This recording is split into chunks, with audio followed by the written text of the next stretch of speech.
Troisième arithmétique, correction l'exercice 43, page 25, donc le même que le 42, avec des nombres un petit peu plus gros. Donc on va utiliser toujours la même méthode. Donc allons-y pour décomposer 630. Alors 630, est-ce qu'il est divisible par 2? Je vous rappelle qu'il faut connaître la liste des nombres premiers. Donc on teste d'abord par 2, ensuite, si c'est pas possible, par 3, 5, 7, 11, 13, 17. Quand je dis dans la leçon, il faut apprendre cette liste, au moins jusqu'à 23, c'est au moins jusqu'à 23, d'accord? Mais si vous pouvez apprendre les 25 premiers, c'est encore mieux, c'est quand même pas compliqué. 23, 29, 31, 37, 41, 43, 47, enfin bref. Donc allons-y, est-ce qu'il est divisible par 2? Oui, ça nous donne 315. Est-ce que 315 est divisible par 2? Non, il n'est pas pair. Donc on va voir s'il est divisible par le nombre premier suivant, c'est-à-dire par 3. Est-ce qu'il est divisible par 3? Oui, car sa somme des chiffres est un nombre divisible par 3. Ça fait 9, sa somme des chiffres. Donc en le divisant par 3, on obtient 105. Est-il divisible par 3? Oui, sa somme des chiffres vaut 6.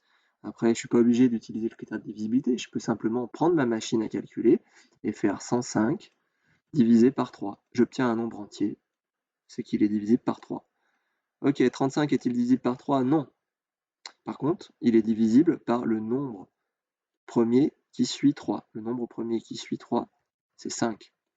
Donc est-il divisible par 5? Oui, bien entendu, il se termine par 5, on obtient 7.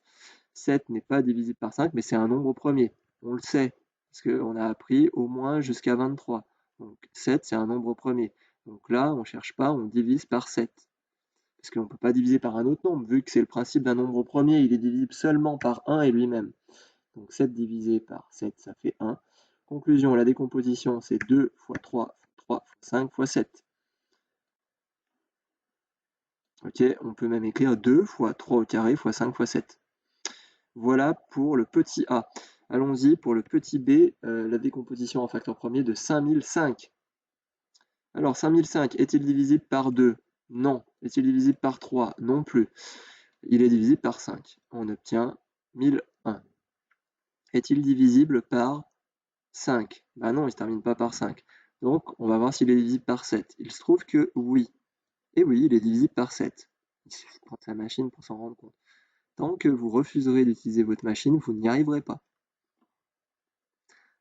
Enfin, est-ce qu'il est divisible par 7, 143? J'essaye. 143 divisé par 7, ça ne marche pas. Donc, je vais tester le nombre premier qui suit 7, c'est-à-dire 11.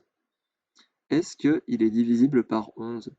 143. Il semblerait que oui. Zut. Oui, on obtient exactement 13. Et 13, c'est quoi 13? C'est un nombre premier. C'est le nombre premier qui suit. Donc il ne peut pas être divisible par 11, il peut être divisible que par 1 ou lui-même. Donc on divise par lui-même, on obtient 1 et on a fini la décomposition. Donc c'est 5 fois 7 fois 11 fois 13.